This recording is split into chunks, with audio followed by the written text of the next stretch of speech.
welcome back to the channel. I'm Emily. And I'm Sabrina. And today we are going to kind of review or talk about, so I'm going to talk about a book I'm currently reading. And I'm going to do one which I've currently read. So, as you guys probably know by now from our videos, we've been quite busy. So this book is one that I'd seen for a while. I've previously read a book by this author that I loved, and so I downloaded it to read over like June, July for Pride. And I've just checked, I'm still on chapter 1, and that's just because I was literally reading it like backstage with like 30 other performers, and it just didn't work. So I'm also reading the Throne of Glass series, so this is like my non-fantasy book, and it is One Last Stop, and that's by Casey McQuiston, who did Red, White and Royal Blue. And I love that front cover. I like it too. Like, I've seen it being advertised. I was like, oh, I might Yeah. read that. It looks really cool. I love how like vibrant it is, but then the two characters like in quite dark, like it's kind of playing with the like spacing of white and black, so it's very cool. So yeah, I'm only a chapter in, but it's really quirky. So What's there? Do you have a bird there? where is it? Okay, so this book basically is moving to New York City is supposed to prove cynical 23-year-old August right. Magic and cinematic love stories don't exist. But then she meets this gorgeous girl on the train. Jane. Dazzling, charming, mysterious, impossible Jane. Jane with her rough edges and swoopy hair and soft smile. August's subway crush becomes the best part of her day, but pretty soon she discovers that there's one big problem. Jane is displaced in time from the 1970s, and August is going to have to use everything she tried to leave in her own past to help Jane. Maybe it's time to start believing in some things after all. And then it's got lots of lovely reviews. And the reason why I paused there is because I was like, whoa, I did not realise that like there was time travel in there. Yeah, I was gonna say. I was like, what? That really threw me off. Especially because you were like, this is like non-fantasy. Maybe it's a little bit kind of like fantasy, sci-fi. Anyway, I'm literally like, so I'm still on chapter 1. The part I'm at like at the moment is where the character August is trying to find somewhere to live, and she's gone to this like flat viewing that she'll be sharing the flat, because basically there's 3 housemates and 2 of them have like coupled up, so they're just gonna like share one room, I think it is, and so there's another room available, and so she's come to like meet them and like have a chat. And the guy who's doing the interviewing, or I'm saying guy, they might not have, they might be gender fluid, but they're definitely masculine like described in the book, is like interviewing her, but asking her like these really strange questions, like holding her hand to see what her aura is, like asking what her star sign is, like all these really weird things. And then there's like stuff to do with, I think it's like frog like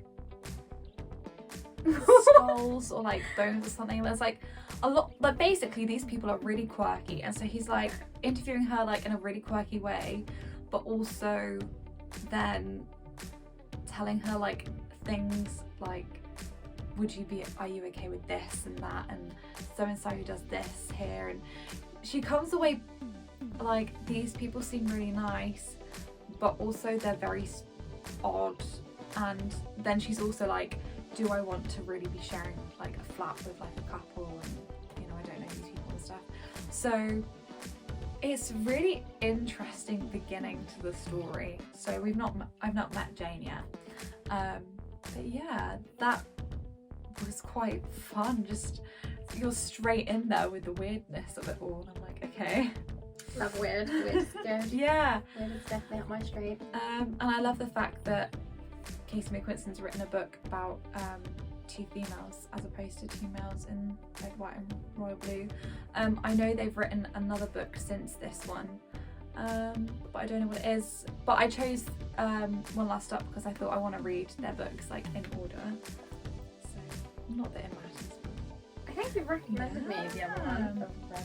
Yeah, so Red, Red, White and Royal Blue. They're currently making a Netflix, I believe it's Netflix, film out of it. Cool. It's been filming in the UK. Oh, cool. So that's exciting. Yeah, I'm sure you recommended that to me. Yeah. So it's another documentary. I really wanted to like reread it because it's such a good read, but then I was like, I really should read something else. And normally I would read quite a lot of things for Pride, but no. So this will, Too busy. hopefully I'll be able to read this before Pride next year. We hope.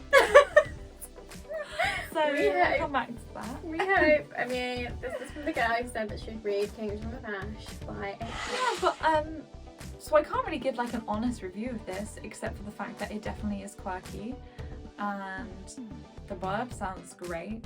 Time travel. And Yeah. it's got really good reviews. A lot of people have said it's like a really beautiful like queer love story and like really fun and stuff. So from the first chapter I can say yes. You can tell me how it is. I've actually seen it too, and I like looked at it and I was like, oh, that looks quite a cool book, but I didn't know it had time travel meant either. Surprised both of us today. So yeah, if you read it, you can let me know how it is, and I might read it after you. Yeah, I will do. An update. So my one. So I've actually just finished. Well, I've finished quite a few books because I quite often listen to audiobooks. Mhm. So it's much more easier for me because I commute into work.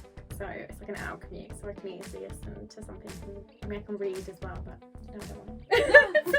I don't want Holding to. something. Yeah, exactly. Sometimes I do, sometimes I don't. So I have currently just finished. I'm going to do 2 books. Just because one I've actually read, and then the other one I did listen to the audiobook, and it just needs to be advertised. So this is called All Our Hidden Gifts. Like, I can't make it bigger because it's on our library app. So, and I don't really want to. Well, yes, you can see our ring light. And there you are. There you go. But what made it so I probably wouldn't have read this. Well, I don't know, maybe. Like, I obviously picked it because it sounded interesting. I don't know if I would have read it if it didn't have an audiobook, but it had an audiobook, so I took out the audiobook, and oh my god, the audiobook makes it. The person who does it is brilliant. She is so funny. There were moments where I was like laughing out loud from it.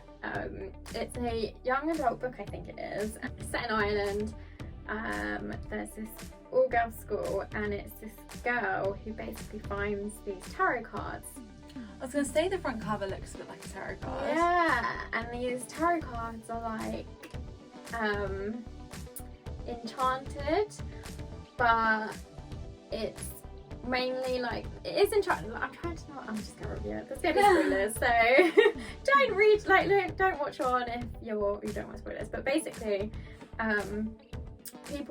it's quite like a fantasy one because she's like born with a gift, but it's sort of dormant until she gets these tarot cards, and then like all these events start to happen. So basically, it's set in sixth form, I think, maybe. Okay. It's sixth form, and she used to have this best friend. They fell out, and then they had this massive argument in sixth form, and she basically wished that she'd never been friends with her, and that then caused her to disappear. So her best friend's name is Lily, and then Lily disappears. So yeah, and then because she'd been doing tarot readings and they were like scarily accurate, they then the school kind of accuses her of being a witch, but obviously it's like modern day, so it's not like burning at the stake or anything like that. So it's like girl drama. Okay. And then, but what is weird is that she has disappeared after that has happened. So she basically tries to find out what happened to Lily with like the help of other people. And one of the other people is Lily's brother. Okay. And there might be a little bit of romance there. Interesting. But yeah, so it is a really good, it's a good book. I don't know how it is if I read it, but because of the person who did the Audible version of it, because she's so funny, she's so good at capturing voices, of the main character. So I can't remember, is the main character Maeve? I think the main character is, and it's in first person, so she just captures it so well. And there are just scenes where it's like you can just imagine a teenager saying it like in that sort of way, which sort of had me laughing. So yeah, that is the first book that I had read.